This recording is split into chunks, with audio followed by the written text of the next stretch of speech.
What's up mga ka-good vibes? So for today's video, samahan po ninyo ang tropang ka-vibes sa ating food trip sa Kambingan. Kambingan, napakasarap po ng kanilang papaitan. Ituturo po namin sa inyo, kaya tapusin nyo po ang video. Ang pangalan po ng restaurant ay Kambingan sa Pansol at iba pa.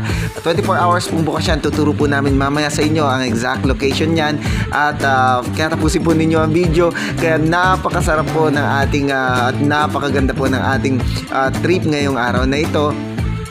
Dahil malapit na po matapos yung ating gotohan at parisan at pumunta po tayo dito para mag-dinner kasi inabot na po kami gabi sa pagtatrabaho. Sa simula po ng araw natin ay naglagari po tayo ng ating mga kawayan. So ayan po yung gagamitin nating pandisenyo sa ating parisan at gotohan. So ayan po ang ating inaanak na si Jairus. Where are you, Jairus? Let's go! Where are you? Linong is looking for you. Nasaan na si Jairus? Ayun, si Jairus, napakabait na bata. So ayan po, binili po natin yung kahapon at ilalagay po natin yan dun sa ating parisan at gotohan para naman po magkaroon po siya ng konting style. At huling-huli po si Bro Chino na nag-ML. Ayan, huli ka balbon. Let's go, ML pa more. ML is life. Kaya po dito yung naglagari na po kami ng kawayan ni Bro Janjan at si Chino naman po, si Bro Chino naman po nagwe-welding nung yung po bang pintuan at bintana ng ating gotohan at parisan.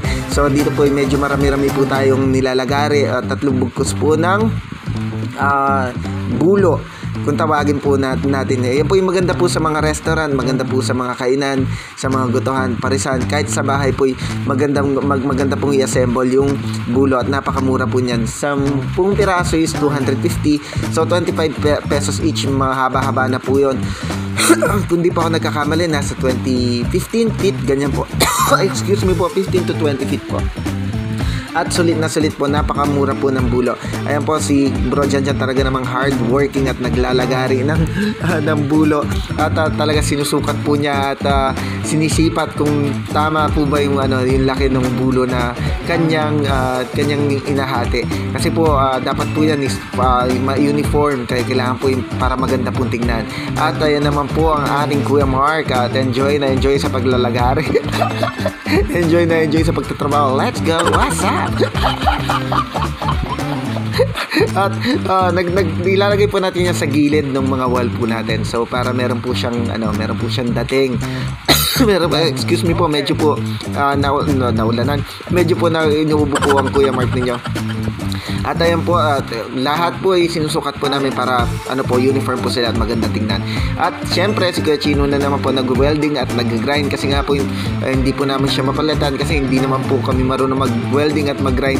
Kaya thank you very much Bro Chino sa iyong dedication sa pagbubuo ng ating small business.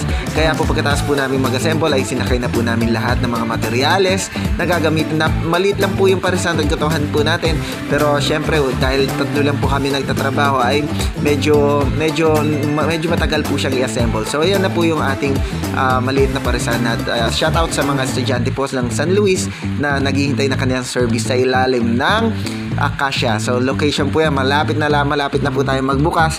Kaya po ini-invite po namin kayong bisitahin nyo ang ating parisan. So dito po inabot na po kami ng gabi, kaya po nag-dinner po muna kami dito sa Santo Domingo, Mexico, Pampanga. So dyan po located yung ating Kambingan. Napakasarap po ng kanilang papaitan. Talagang hindi po kami mapapahiya sa pagre-recommend sa inyo. 24-hour po yung bukas. Ang pangalan po ng restaurant is Kambingan sa Pansol at iba pa. Napakasarap po ng kanilang mga dishes at menu. So meron po silang papaitan, meron silang adobong kambing, meron silang menudong kambing po yata kung hindi po ako nagkakamali. Tapos ang range po na presyo nila sa papaitan is 100 to 120. Tapos meron din po silang yung rice po nila 15 to 20 pesos po. So murang-mura po siya. Caldereta kambing po pala. Ayan. So meron din po silang sizzling sisig na pork, pero dahil di po ako makain ng pork, si Janjan po yung umorder at ang kinain po namin ay papaitan. So ayan po, at si Janjan po yung binibidyohan natin habang kumakain at ayaw niya po magpa-video dahil nahihiya daw po siya. Sabi po namin ni Chino yung po siya, mag ala Coco Martin, parang samang inasal. Nasarap sa pagkain. So shoutout po kay ate na nag-serve po sa amin at maraming salamat po sa magandang service po ninyo. Ito na po yung papaitan natin. At ayan po, first bite ni Bro Chino. Ang sarap! Si Bro Chino marunong po siya marunong po siya mag-project na ng parang pang-commercial na datingan na pagkain. So ayan po yung ating papaitan. Napakarami po niyang laman. So 100 pesos, murang-mura na po siya.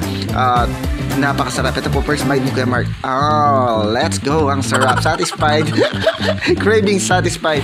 So, yan po. Nag-enjoy po ang Tropang Ka-Vibes sa ating dinner for tonight. Kasi nga po, medyo napagod po tayo. At deserve po natin ng konting reward sa ating sarili. Ito po ulit ang inyong Kuya Mark at si Botchog. Nagsabing always good vibes lang po tayo. And always make our mama and dada proud. Pati na rin po sina Bro Chino at si Bro Janjan, ang ating Tropang Ka-Vibes. Maraming po salamat sa walang sawang panonood ng ating mga vlog. At kung di pa po kayo nakafollow sa ating Facebook page, ay paki-follow nyo po. Subscribe na rin po kayo sa ating YouTube channel para lagi po kayong updated sa ating mga video. At malapit na po tayong magbukas. Let's go. God bless po. Maraming salamat. Share wrap. Bye-bye. See you next time. Sheesh. Share wrap.